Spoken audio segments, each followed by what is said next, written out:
اب ہم دیکھیں گے سیریز کیا چیز ہے. سیریز کی بیسکلی ڈیفینیشن ہے the sum of an indicated number of terms in a sequence is called a series. مطلب کہ جو بھی ٹرمز گیون ہوں گی، اگر ہم ان ٹرمز کو ڈفرنٹ جو ٹرمز ہمارے پاس آئیں گی ان کو اگر ہم ایڈیشن کے ساتھ ان میں اگر ہم سم کا سائن یوز کر لیں گے تو وہ جو ہوگی وہ بیسکلی سیریز کہلائے گی. تو سیریز اور سیکوینس میں ڈفرنس یہی ہے، سیریز میں ہم سائن اس کا پلس یوز کر لیتے ہیں اور سیکوینس میں جسٹ اس کو ہم کوماس کے ساتھ نیکسٹ ٹائم لکھ دیتے ہیں. تو سیریز کی ڈیفینیشن یہ رہی. اس کے بعد ہم ایک ایگزامپل کنسیڈر کر لیتے ہیں سیریز کی انڈرسٹینڈنگ کے لیے. لیٹ سپوز ہمارے پاس ایک ٹرم ہے، ایک سیکوینس ہے n اسکوئر. n اسکوئر ہمارے پاس ایک سیکوینس ہے. اب ہمارے پاس اگر ہم یہ دیکھنا چاہتے ہیں کہ اس کی جو پہلی 7 ٹرم اگر ہمیں نکالنی ہے، پہلی 7 ٹرم کی سیریز بنانی ہے تو وہ کس طرح؟ اگر ہم n میں 1 پٹ کریں گے تو 1 پٹ کرنے سے کیا ہوگا؟ 1 کا اسکوئر آ جائے گا 1. اگر ہم n میں 2 پٹ کرتے ہیں تو 2 کا اسکوئر بن جائے گا 4. اسی طرح اگر ہم اس میں 3 پٹ کریں تو 3 کا اسکوئر آ جائے گا 9. اس کے بعد ہم نے اس کے اندر پٹ کیا 4 پٹ کرنے سے کیا ہوگا؟ اس کا اسکوئر کر کے 16. اسی طرح اگر ہم 5 کا اسکوئر کریں گے تو وہ 25. 6 کا اسکوئر بن جائے گا 36. اور لاسٹ ہم دیکھ لیتے ہیں 7. تو 7 کا اسکوئر 49. یہ ہم نے کیا ہم نے فرسٹ 7 نیچرل نمبر ہم نے پہلے 7 دیکھے، ان کو ہم نے اس سیکوینس کے اندر پٹ کیا. جو ہمارے پاس ایک جنرل ایکسپریشن تھا n اسکوئر، اس میں ہم نے 7 نیچرل نمبر پٹ کیے اور ان کی ہم نے سیریز بنانی ہے. جیسا کہ ہم نے پہلے دیکھا کہ یہ اب ہم نے سیکوینس بنایا ابھی، تو اس کی سیریز بنانے کا طریقہ کیا ہے؟ ہم اس کو اس طرح لکھیں 1 + 4 + 6 + 1 + 4 + 9 + 16 + 25. یہ جو کوماز تھے اس کو ہم نے پلس کے سائن کے ساتھ ریپلیس کرنا ہے. تو یہ کیا کہلائے گی؟ یہ کہلائے گی سیریز. تو جسٹ یہ ڈفرنس ہے ان دونوں میں. اس کو ہم ایک اور نام دے سکتے ہیں جو آبجیکٹو کے طور پہ آتا ہے. اس کو ہم کہہ سکتے ہیں کہ یہ 7th پارشل سم ہے. کس کا؟ جو ہمارے پاس n اسکوئر سیکوینس تھا اس کا. تو n اسکوئر کا یہ 7th پارشل سم ہے. اگر میں کہتا کہ اس میں ہم 8 نیچرل نمبرز یوز کر لیتے ہیں تو پھر ہم اس کا کیا ہوگا؟ یہ بن جائے گا 8th پارشل سم. اگر یہ 6 ٹرمز ہوتی تو 6th پارشل سم. تو جتنی ہمارے پاس ٹرمز ہوں گی اس کا اتنا ہی پارشل سم آ جائے گا. تو یہ اس کے لیے دوسری ٹرم یوز کرتے ہیں ہم. اس کے بعد یہ سیریز ہو گئی. اب اگر ہمیں سیریز کو ایڈ کرنا ہے، سم کرنا ہے، تو اس کے لیے ہمیں کیا کرنا ہوگا؟ اس کے لیے بیسکلی 2 فارمولاز ہیں. Sum of first n terms of arithmetic series. Arithmetic series کو سم اگر ہم کرنا چاہتے ہیں تو اس کے لیے یہ فارمولا ہمیں یاد رکھنا پڑے گا. ایک فارمولا یہ ہے اور اسی فارمولے سے بیسیکلی دوسرا فارمولا ہم ڈرائیو کر سکتے ہیں اگر ہم an کی ویلیو پٹ کر دیں اس میں جو ہم نے nth ٹرم کی پہلے پڑھی ہوئی ہے. تو یہ فارمولا کیا ہے؟ Sn مینس کہ ان n ٹرمز کا سم یہ برابر ہے n/2 a1 first term plus an nth term. اگر ہم اس nth ٹرم کو فرسٹ ٹرم کو ایڈ کر لیں اور n/2 سے ملٹیپلائی کر دیں تو ہمارے پاس سم آ جائے گا. اس کا اگر ہم دوسرا فارمولا ڈرائیو کریں تو وہ فارمولا بیسیکلی یہ آئے گا. ہمارے پاس an کی ویلیو تھی an از اکول ٹو، یاد رہے an کس کے برابر تھا؟ an برابر تھا a1 plus n minus 1 into d. ہم اگر an کی ویلیو اس میں پٹ کر دیں تو ہمارے پاس یہ دوسرا فارمولا آ جائے گا، سیکنڈ فارمولا. تو بیسیکلی یہ دونوں فارمولاز ایک جیسے ہی ہیں، جسٹ یہ اس سے ڈرائیو ہوا ہے. تو یہ سم کا فارمولا ہے، یہ ہمیں یاد رکھنا ہے. اس کے بعد ہم کسی بھی سیریز کو سم کر سکتے ہیں، ارتھمیٹک سیریز کو. ایک ایگزامپل کنسیڈر کر لیتے ہیں تو اس سے ہمیں پتہ لگ جائے گا کہ ہم کسی بھی ارتھمیٹک سیریز کو کس طرح سم کر سکتے ہیں. لیٹ سپوز ہمارے پاس ایک ایگزامپل ہے. ایگزامپل کہتی ہے find 19th term and partial sum of 19th terms of arithmetic series 2 + 7/2 + 5 + 13/2 + so on. ہمارے پاس 2 ریکوائرمنٹس ہیں اس کوسچن میں. ایک تو ہم نے 19 ٹرمز کا پارشل سم بتانا ہے اور دوسرا ہم نے 19th ٹرم بھی بتانی ہے وہ کون سی ہوگی. تو اس کے لیے کیا طریقہ کار ہے؟ جیسا کہ ہمیں پتا ہے کہ جو اس میں جو ہمارے پاس یہ سیریز ہے، سیریز اس لیے کیونکہ اس میں پلس کا سائن یوز ہو رہا ہے تو اس کو سیریز کہتے ہیں. اور ارتھمیٹک اس لیے ہے کیونکہ اس کا جو اگلے ٹرم اور پچھلی ٹرم کا ہر ٹائم جو ڈفرنس ہوگا وہ سیم ہوگا، وہ کانسٹینٹ ایک نمبر ہوگا. تو اب کیا ہوگا؟ اگر ہم دیکھیں تو ہمارے پاس سولوشن اس کا اس طرح نکالتے ہیں. ہمارے پاس a1 تو گیون ہے، وہ کیا ہے 2، مینس کہ پہلی ٹرم ہمارے پاس 2 ہے اور دوسری ٹرم ہمارے پاس کیا ہے 7/2. اسی طرح تیسری اور چوتھی 4 ٹرمز ہمیں گیون ہے اور 19th ٹرم ہمیں ہم سے ریکوائرمنٹ ہے. اب ہم کیا کریں گے, ہمیں پتا ہے کہ اگلی ٹرم اور پچھلی ٹرم کا ڈفرنس ڈی ہوتا ہے, کامن ڈفرنس.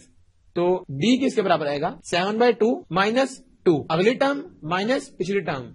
تو یہ کیا آ جائے گا, اس کا اگر ہم ایلسیم لیں تو ایلسیم لینے کے بعد ایلسیم 2 اور 7 minus 2 to 4, 7 minus 2 to the 4, یہ اس کا ایلسیم آ گیا. اس کے بعد 7 میں سے 4 اگر مائنس کریں تو 3/2, یہ آ گیا ہمارے پاس ڈفرنس. یہ ڈفرنس کی ویلیو آ گئی. اب کیا کریں گے ہم, ہمارے پاس ڈفرنس کی ویلیو آ گئی. اب ہمیں پتا ہے کہ اس کا جو nth ٹرم کا فارمولا ہے وہ کیا ہے, وہ ہے an equal to a1 plus n minus 1 into d. ہم سے ریکوائرمنٹ کیا تھی, 19th ٹرم ہم نے بتانی ہے کون سی ہے. تو وہ ہمیں پتا ہے کہ ہم جرنل جو ایکسپریشن تھا nth ٹرم کا, اس میں ہم n کی جگہ اگر 19 پٹ کریں تو ہمیں ایزیلی 19th ٹرم مل جائے گی. تو پٹ n equal to 19, اس سے کیا ہوگا, a19 بن جائے گا equal to a1.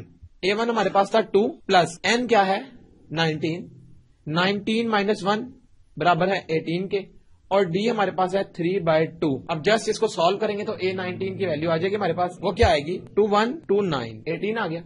اور 3 کو 9 سے ملٹیپلائی کریں گے تو یہ بچ جائے گا 2 پلس 3 9 27, اور 27 پلس 2 equal to 29. یہ ہمارے پاس آ گیا A19. ہماری ایک ریکوائرمنٹ کمپلیٹ ہو گئی. اب ہم نے دوسری بتانی ہے, وہ تھی سم سے متعلق. ہم نے اس سیریز کو 19 ٹرم تک ایڈ کرنا ہے. تو وہ کس طرح, اس کا فارمولا بھی ابھی ہم نے دیکھا تھا جو ہمارے پاس یہ ٹاپ پر لکھا ہوا ہے n/2 a1 plus an. مطلب اگر ہم اس فارمولا میں ویلیوز پٹ کر لیں تو ہمیں S19 مینس کہ 19 ٹرم کا سم مل جائے گا. تو S19 کیا آئے گا, n کی جگہ ہم 19 پٹ کریں گے کیونکہ ہمیں ریکوائرمنٹ 19 ٹرمز کی ہے. S19 برابر آ جائے گا n/2 مینس 19/2 انٹو A1 ہمارے پاس کیا تھا, A1 ہمارے پاس ہے 2 پلس, اور AN ابھی ہم نے نکالا ہے which is A19 ہے 29, اور جب ہم 29 اور 2 کو ایڈ کریں گے تو وہ آ جائے گا 29 اور 2 31, اور اگر ہم 31 کو 19 کے ساتھ ملٹیپلائی کر دیں تو ہمارے پاس یہ آ جائے گا 589 ڈیوائڈیڈ بائی 2 ویسے ہی رہے گا. اب یہ 2 ڈیوائڈ نہیں ہوتا اس لیے ہم اس کو فردر ڈیوائڈ نہیں کر رہے, تو ہم اس کو اسی فارم میں لکھ لیں گے. تو اس کا مطلب ہے ہمارے پاس 19 ٹرم کا سم برابر ہے 589 ڈیوائڈیڈ بائی 2. تو یہ ہماری دوسری ریکوائرمنٹ بھی کمپلیٹ ہو گئی. تو یہ ہم سے کوشچن میں ڈیمانڈ تھی, ہم نے سمپلی اس کو اس طرح سالو کر لیا. جسٹ اس میں فارمولا سم کا یوز کیا تو ہم نے سم نکال لیا, اور کوئی بھی نمبر آف ٹرم ہمیں نکالنی ہے, ہمیں اس کے لیے جنرل ایکسپریشن میں ویلیو پٹ کرنی ہے اس نمبر کی, تو ہمارے پاس وہ نمبر آ جائے گا. پہلے جو ہم نے سیریز کی ایک ایگزامپل دیکھی ہے اس سے تھوڑی سی ڈفرنٹ ہے یہ ایگزامپل. ایک اور ایگزامپل ہم کنسیڈر کرتے ہیں. How many terms of the sequence -9 -6 -3 +0 + so on amount to 66. اب اس نے ہم سے کوشچن الٹ کیا ہے. پہلے وہ کہتا ہے کہ ہمیں سم بتاؤ, اب اس نے کہا ہے کہ ہمیں وہ نمبر آف ٹرمز بتاؤ کتنی ٹرمز کا سم 66 ہے. تو اس کا طریقہ کار کیا ہوگا, بہت سمپل ہے. مطلب اس میں ہم نے نکالنا کیا ہے, n نمبر آف ٹرمز. تو اس کا طریقہ کار بہت سمپل. A1 ہمارے پاس کیا ہے -9, اور A2 کیا ہے -6. جیسا کہ ہم جانتے ہیں ڈفرنس ہوتا ہے اگلی ٹرم مائنس پچھلی ٹرم, تو وہ یہ آ گیا -6. اب یہ مائنس مائنس ہو جائے گا پلس, تو یہ آ گیا پلس کا 9, اور اس کا آنسر آ گیا 3. تو ڈی کی ویلیو ہمارے پاس آ گئی سمپلی 3. اس کے بعد ہمیں پتا ہے کہ جو فارمولا تھا سم کا وہ برابر تھا n/2 2a1 plus n-1 into d. ہم نے 2 فارمولاز دیکھے تھے SN کے. ایک تو سمپلی تھا جس میں ہم A1 اور AN کو ایڈ کرتے تھے. اس میں ہم نے کیا کیا, A1 کی جگہ ویلیو پٹ کر دی ہے AN کی. تو سمپلی ہمیں کیا ہو گیا, یہ حاصل ہو گیا 2a1 plus n-1 into d. اب ہم کیا کریں گے, اور SN کی ویلیوز نے ہمیں گیون ہے, جو ہمارے پاس سم ہے وہ 66 ہے. ہم سمپلی اس میں پٹ کریں گے اور n کی ویلیو ہمیں یہاں سے مل جائے گی. تو 66 is equal to n/2. اس کے بعد A1 ہمارے پاس ہے -9, تو -9 اور 2 جب ملٹیپلائی ہوں گے تو -18 آ گیا, plus n-1 into d. d ہمارے پاس ہے 3. سمپلی اب ہمیں یہاں سے n کی ویلیو چاہیے. تو n کی ویلیو کس طرح آئے گی, یہ 2 جب یہاں پر جا کے ملٹیپلائی ہو جائے گا تو یہ آ جائے گا 132. 66 ملٹیپلائی بائی 2 از 132.